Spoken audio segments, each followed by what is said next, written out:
તો આજ અંગે ચર્ચા કરવા માટે આપણી સાથે જોડાઈ ગયા છે પ્રદ્યુમનસિંહ સરવૈયા કે જેઓ રાજકીય વિશ્લેષક છે। પ્રદ્યુમનભાઈ, સ્વાગત છે જીએસટીવીની અંદર। ટીઆરપી, ગેમ ઝોન કાંડ, હરણી બોટ દુર્ઘટના, મોરબીની દુર્ઘટના એ સિવાય પણ ઘણી બધી એવી નાની મોટી દુર્ઘટનાઓ સામે આવી, છતાં પણ શું લાગે છે હવે કોઈ કાર્યવાહી થશે? રાજ્યમાં જ્યારે વારંવાર આવા બનાવો બની રહ્યા છે, જાણે કે પ્રજાને પણ હવે એક ટાઈપનો આ ઈઝી લેતા હોય કે લેવું પડે એવું જાણે બનાવો બની રહ્યા છે।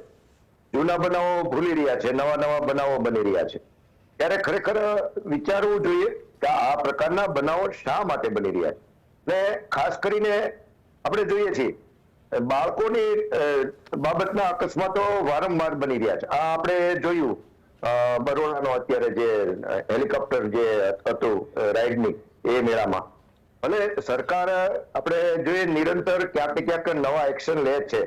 જે અકસ્માતો થાય છે ત્યાર પછી નવા એક્શન લેતા પણ જોવા મળ્યા છે।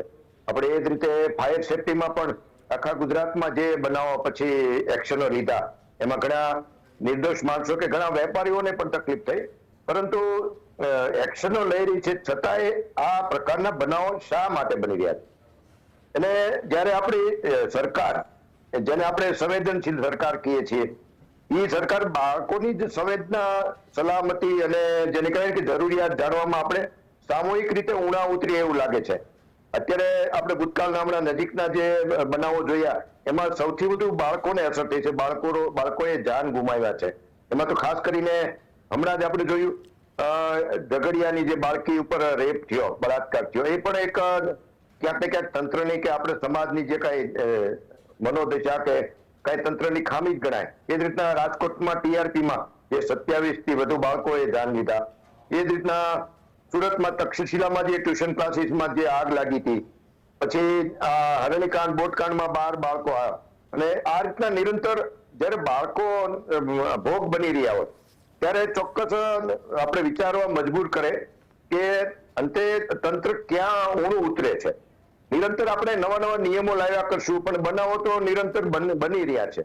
આપણે એક વાત ચોક્કસ છે કે આપણા સીએમ સાહેબ, જે ગુજરાતના સીએમ સાહેબ ભૂપેન્દ્રભાઈ પટેલ જે રીતે રાજકારણની વ્યાખ્યા બદલાવી શક્યા છે, આ પ્રકારના જેન્ટલમેન, જેન્યુઅન માણસો પોલિટિક્સમાં હોય છે એવું એમણે સાબિત કર્યું છે। જનરલી આપણે પ્રજા આ રીતના જોતી નથી કે આ પ્રકારના જેન્યુઅન, સંવેદનશીલ માણસ, વ્યક્તિ પોલિટિક્સમાં હોય છે, પણ ત્યાર પછી એ લીટી લાંબી નથી થતી।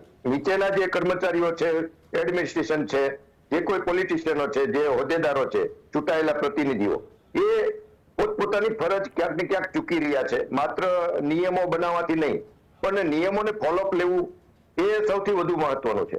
આપણે અહીંયા જોયું ટ્રેન્ડ કર્મચારી કદાચ નહીં હોય, એ કર્મચારી પણ ભાગી ગયા અને પેરેન્ટ્સે પોતે આ રાઇડ્સને બંધ કરવી પડી। એ હાલત તમે વિચારો કે અંતે સરકાર આ બધી મંજૂરી આપવામાં શું જોવે છે, શું ચેક કરે છે, અને પછી એના ટાઈમે બધા જ મેળાને તરત બંધ કરવા અને પછી પાછું નવેસરથી મંજૂરી ચેક કરવી। એટલે ખરેખર નવેસરથી વિચારવાની જરૂર છે કે આ બધી ચૂક શા માટે આવી છે। આજે વધુ 2 મનપાના અધિકારીઓ કે જેમણે રાજીનામા આપી દીધા, એટલે એવું કહેવાય 18 જેટલા અધિકારીઓ એક પછી એક રાજીનામા આપી રહ્યા છે। શું આપને લાગી રહ્યું છે કે અંદરો અંદરનો ભ્રષ્ટાચાર છે જે ખુલ્લો પડી રહ્યું છે ધીમે ધીમે? માત્ર રાજીનામાથી એ વાત પૂરી નથી થતી। એમને જૂની ભૂલો શું કરી છે, ભ્રષ્ટાચાર શું કર્યા છે, એ પણ તપાસ થવી જોઈએ। જે રાજકોટ કાંડના અધિકારીઓને જે તે સમયે ટ્રાન્સફર થઈ પછી તરત જ સમજો 3 મહિનામાં 4 મહિનામાં તેમને બીજો સારો હોદ્દામાં એમને બદલી આપવામાં આવી। એટલે આ ક્ષણિક પ્રજાને મિસગાઈડ કરતા હોય એ પ્રકારની વાત છે। અને કોઈ અધિકારી પોતાની જવાબદારીમાંથી ચૂક થતી હોય, એમને ખબર છે તરત મને 3 મહિનામાં તો પછી આ બધું એડમિનિસ્ટ્રેશન પણ ભૂલી જશે, પ્રજા પણ ભૂલી જશે, અને પાછા નિરંતર જે સારી, જેને કહેવાય ને મલાઈદાર હોદ્દો પાછો ફરીવાર મળશે। એટલે એ જે નિત્ય ચાલી રહ્યું છે એ જ શંકાના દાયરામાં છે। અને બીજું જોઈએ કે આવા બનાવો અંતે શું કામ બની રહ્યા છે? ક્યાંક ને ક્યાંક વહીવટી વિભાગની પણ ખામીઓ છે, જેમાં ફાયર વિભાગ છે, અને કર્મચારીઓની અછત, ભરતીની જરૂરિયાત, અને જોઈએ છીએ મેક્સિમમ કર્મચારીઓ ટેમ્પરરી બેઝ ઉપર છે। સારા પોસ્ટિંગ જે છે ક્લાસ 1 ના જવાબદારી વાળા, એ ઇન્ચાર્જ લોકો ચલાવી રહ્યા છે। એટલે ભરતી નવી ભરતી કરવામાં પણ સરકાર હજી શું કામ એટલું બધું લેટ કરે છે? એક બાજુ વસ્તી વધારો થઈ રહ્યો છે, અવડો મોટો વહીવટ છે, એને પોતે ખાલી પગારના બચતમાં કે જે કોઈ કારણથી ટેમ્પરરી માણસો કોન્ટ્રાક્ટ પદ્ધતિમાં દઈ રહ્યા છે કે જેની કોઈ જવાબદારી જ નથી બનતી. આપણે જોઈએ છીએ 1 લાખ નાગરિકોએ પોલીસ 167 જેવા હોવા જોઈએ એવું નિયમ છે, પરંતુ 125 પોલીસ જ 1 લાખ નાગરિકોએ છે, એટલે એની પણ અછત છે. બીજી બાજુ શિક્ષકોની લગભગ અને આચાર્યોની લગભગ 30,000 થી વધુ જગ્યાઓ ખાલી છે. એની ભરતીઓ થવી જોઈએ, ભરતી નથી થતી. એના બદલે સ્કૂલો બધી અમુક બંધ કરવામાં આવે છે. એટલે અને બીજી બાજુ એક ઓળખ જે અત્યારે ભ્રષ્ટાચારની થઈ રહી છે. ભલે સંવેદનશીલ સરકાર છે, બધી રીતે ઉચિત છે, પણ જે પ્રજામાં જનમાનસમાં જે છાપ ઊભી થઈ રહી છે, ભ્રષ્ટાચાર એ મોટી ઓળખ થઈ રહી છે અત્યારે સરકારની, અને જેને લીધે આવા બધા બનાવો બની રહ્યા છે. લોકોના જાન પણ જઈ રહ્યા છે. ખાસ કરીને બાળક, જેની સંવેદના તો આપણે સમસ્ત નાગરિકોએ જોવી જોઈએ, માત્ર એડમિનિસ્ટ્રેશન કે સરકારની નથી, પ્રજાની પણ છે કે એમની સંવેદના, એમની જરૂરિયાત, એમની સલામતી જોવી. એમાં પ્રજાએ પણ સહભાગી થવું જોઈએ, અને જો ક્યાંક જરૂર પડે તો બધાએ રોડ ઉપર પણ આવવાની આમાં તૈયારી રાખવી જોઈએ કે અંતે બાળકના જાન જઈ રહ્યા છે જ્યાં જોવો ત્યાં. એ ખરેખર દુઃખદ બાબત છે. હાજી, કોઈને પણ કોઈ પણ વ્યક્તિ અહીંયા આવશે અને ચિંતા નહીં રહે, બાળકો અહીંયા મજા માણી શકશે, પરંતુ આ મજા કેવી છે? ચોક્કસ. એ રાઇડની જે પરમિશન આપનાર અધિકારી પણ એ રાઇડ્સ બાબત કે જે કઈ એના વિષયમાં આવતી હોય, એની ફરજમાં આવતી, એમાં ટેકનિકલ નોલેજ કેટલું ધરાવે છે એ જોવું જોઈએ. ને રાઇડને ચલાવનાર જે છે એની પાસે એનું સર્ટિફિકેટ શું છે ટેકનિકલ, એ આ ટેકનિકલ જાણે છે, અનુભવ શું છે, એ બધું જોવું એટલું જ જરૂરી છે. માત્ર ટેબલ ઉપર બેસીને આ બધા કાર્ય જ્યારે થતા હોય ત્યારે આવા બનાવો બને છે. આપણે હરણીકાંડમાં જ જોયું, જે પરમિશન જે આપી હતી બોટની, એ ફરસાણની દુકાનવાળા હતા, એ કોન્ટ્રાક્ટર, એને અનુભવ ગાંઠિયાનો ને ફરસાણનો હતો, એને કોન્ટ્રાક્ટ આપવામાં આવ્યો. એટલે જો આ રીતના ટેકનિકલ બાબતો બંને સાઈડથી જોવાતી નથી તો પછી આ પ્રકારના તો બનાવો બનવાના જ છે. આપણે આ રીતે ભાઈ હમણાં વાત કરી, એ ઘણી બાબતો છે કે રાજ્યમાં ચૂંટાયેલા પ્રતિનિધિ અને કર્મચારી બંને વચ્ચે ટ્યુનિંગ નથી, અને ક્યાંક ને ક્યાંક અમુક જેને કહેવાય કે મીડિયાવાળા પણ ક્યાંક પોતાની ફરજ ચૂકી રહ્યા હોય એવું દેખાય છે. કરવામાં આવે, સ્થળ ચેકિંગ કરવામાં આવે, અધિકારીઓ ત્યાં જાય કે બધું જ બરાબર છે કે કેમ, એ વખતે પણ ધ્યાને ન પડ્યું કે બધું ઠીક છે, કહીને જોયા વિના જ આવી ગયા હતા?